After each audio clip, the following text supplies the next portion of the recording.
1 Samuel chapter 1. There was a certain man of Ramathaim, a Zuphite, from the hill country of Ephraim, whose name was Elkanah, son of Jeroham, son of Elihu, son of Tohu, son of Zuph, an Ephraimite. He had 2 wives. The name of the one was Hannah, and the name of the other Peninnah. Peninnah had children, but Hannah had no children. Now this man used to go up year by year from his town to worship and to sacrifice to the Lord of hosts at Shiloh, where the 2 sons of Eli, Hophni and Phinehas, were priests of the Lord. On the day when Elkanah sacrificed, he would give portions to his wife Peninnah and to all her sons and daughters. But to Hannah he gave a double portion, because he loved her, though the Lord had closed her womb. Her rival used to provoke her severely, to irritate her, because the Lord had closed her womb. So it went on year by year. As often as she went up to the house of the Lord, she used to provoke her. Therefore Hannah wept and would not eat. Her husband Elkanah said to her, "Hannah, why do you weep? Why do you not eat? Why is your heart sad? Am I not more to you than 10 sons?" After they had eaten and drunk at Shiloh, Hannah rose and presented herself before the Lord. Now Eli the priest was sitting on the seat beside the doorpost of the temple of the Lord. She was deeply distressed and prayed to the Lord and wept bitterly. She made this vow, "O Lord of hosts, if only you will look on the misery of your servant, and remember me, and not forget your servant, but will give to your servant a male child, then I will set him before you as a Nazirite until the day of his death. He shall drink neither wine nor intoxicants, and no razor shall touch his head." As she continued praying before the Lord, Eli observed her mouth. Hannah was praying silently, only her lips moved, but her voice was not heard. Therefore Eli thought she was drunk. So Eli said to her, "How long will you make a drunken spectacle of yourself? Put away your wine." But Hannah answered, "No, my lord, I am a woman deeply troubled. I have drunk neither wine nor strong drink, but I have been pouring out my soul before the Lord. Do not regard your servant as a worthless woman, for I have been speaking out of my great anxiety and vexation all this time." Then Eli answered, "Go in peace. The God of Israel grant the petition you have made to him." And she said, "Let your servant find favor in your sight." Then the woman went to her quarters, ate and drank with her husband, and her countenance was sad no longer.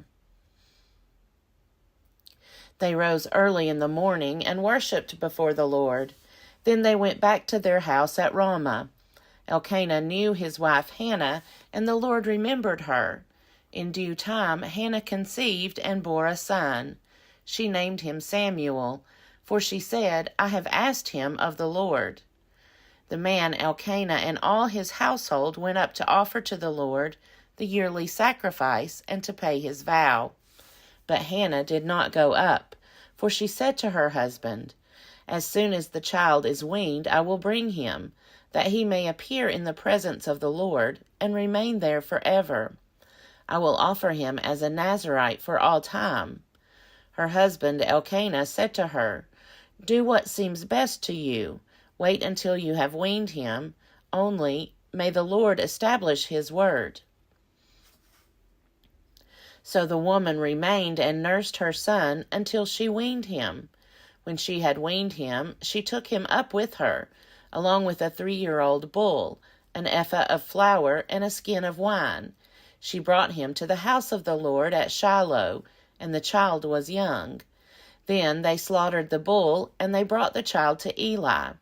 And she said, "Oh, my lord, as you live, my lord, I am the woman who was standing here in your presence, praying to the Lord. For this child I prayed, and the Lord has granted me the petition that I made to him. Therefore I have lent him to the Lord. As long as he lives, he is given to the Lord." She left him there for the Lord. 1 Samuel chapter 2. Hannah prayed and said, My heart exults in the Lord.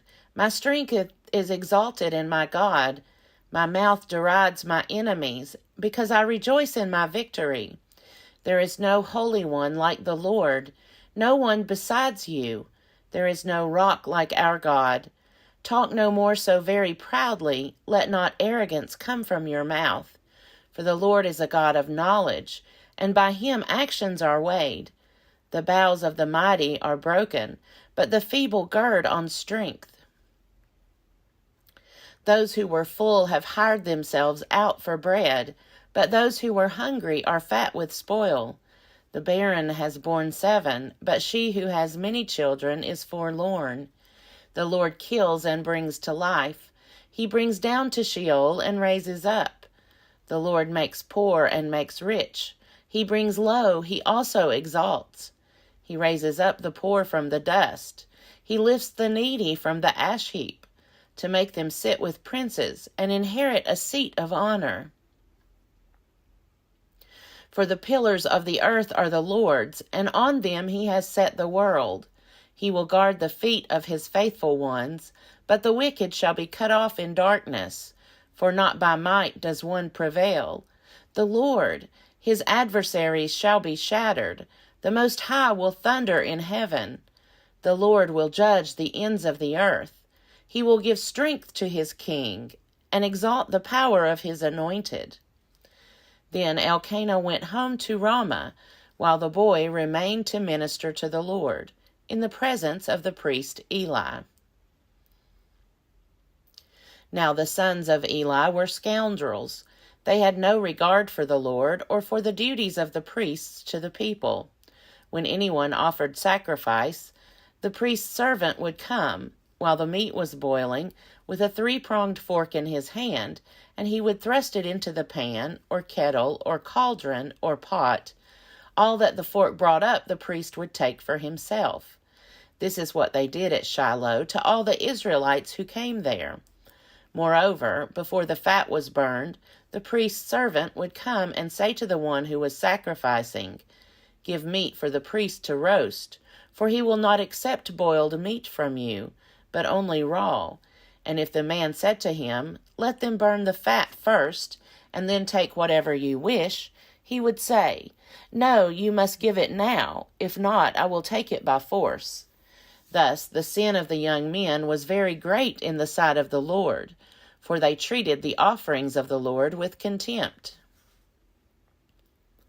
Samuel was ministering before the Lord, a boy wearing a linen ephod.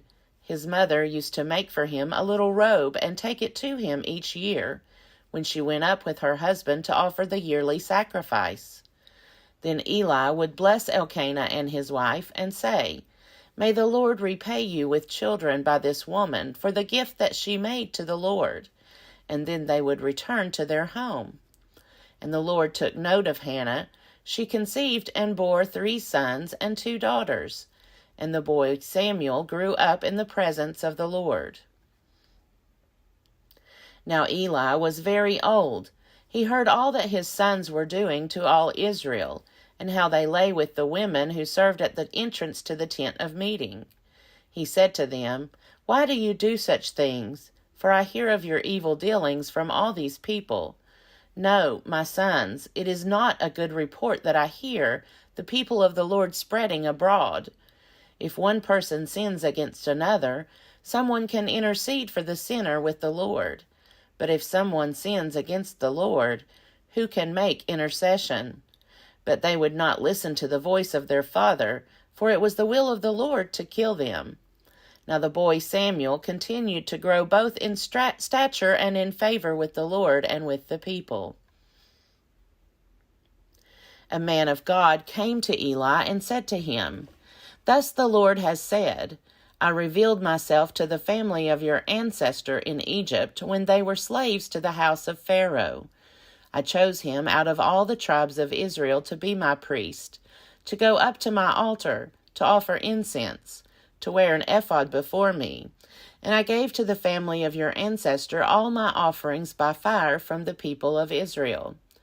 Why then look with greedy eye at my sacrifices and my offerings that I commanded, and honor your sons more than me by fattening yourselves on the choicest parts of every offering of my people Israel?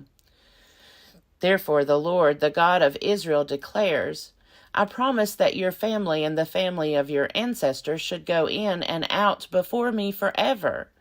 But now the Lord declares, Far be it from me, for those who honor me I will honor, and those who despise me shall be treated with contempt. See, a time is coming when I will cut off your strength, and the strength of your ancestors' family, so that no one in your family will live to old age. Then in distress you will look with greedy eye on all the prosperity that shall be bestowed upon Israel, and no one in your family shall ever live to old age. The only one of you whom I shall not cut off from my altar shall be spared to weep out his eyes and grieve his heart. All the members of your household shall die by the sword. The fate of your 2 sons, Hophni and Phinehas, shall be the sign to you. Both of them shall die on the same day. I will raise up for myself a faithful priest, who shall do according to what is in my heart and in my mind. I will build him a sure house, and he shall go in and out before my anointed one forever. Everyone who is left in your family shall come to implore him for a piece of silver or a loaf of bread, and shall say, Please put me in one of the priest's places, that I may eat a morsel of bread. 1 Samuel chapter 3. Now the boy Samuel was ministering to the Lord under Eli. The word of the Lord was rare in those days. Visions were not widespread. At that time Eli, whose eyesight had begun to grow dim so that he could not see, was lying down in his room. The lamp of God had not yet gone out, and Samuel was lying down in the temple of the Lord, where the ark of God was. Then the Lord called, Samuel, Samuel, and he said, Here I am, and ran to Eli, and said, Here I am, for you called me. But he said, I did not call, lie down again. So he went and lay down. The Lord called again, Samuel. Samuel got up and went to Eli and said, Here I am, for you called me. But he said, I did not call, my son, lie down again. Now Samuel did not yet know the Lord, and the word of the Lord had not yet been revealed to him. The Lord called Samuel again a 3rd time, and he got up and went to Eli and said, Here I am, for you called me. Then Eli perceived that the Lord was calling the boy. Therefore Eli said to Samuel, Go, lie down, and if he calls you, you shall say, Speak, Lord, for your servant is listening. So Samuel went and lay down in his place. Now the Lord came and stood there, calling as before, Samuel, Samuel. And Samuel said, Speak, for your servant is listening. Then the Lord said to Samuel, See, I am about to do something in Israel that will make both ears of anyone who hears of it tingle. On that day I will fulfill against Eli all that I have spoken concerning his house, from beginning to end. For I have told him that I am about to punish his house forever, for the iniquity that he knew, because his sons were blaspheming God, and he did not restrain them. Therefore I swear to the house of Eli, that the iniquity of Eli's house shall not be expiated by sacrifice or offering forever. Samuel lay there until morning. Then he opened the doors of the house of the Lord. Samuel was afraid to tell the vision to Eli. But Eli called Samuel and said, Samuel, my son. He said, Here I am. Eli said, What was it that he told you? Do not hide it from me. May God do so to you and more also if you hide anything from me of all that he told you. So Samuel told him everything and hid nothing from him. Then he said, "It is the Lord. Let him do what seems good to him." As Samuel grew up, the Lord was with him and let none of his words fall to the ground. And all Israel, from Dan to Beersheba, knew that Samuel was a trustworthy prophet of the Lord. The Lord continued to appear at Shiloh, for the Lord revealed himself to Samuel at Shiloh by the word of the Lord.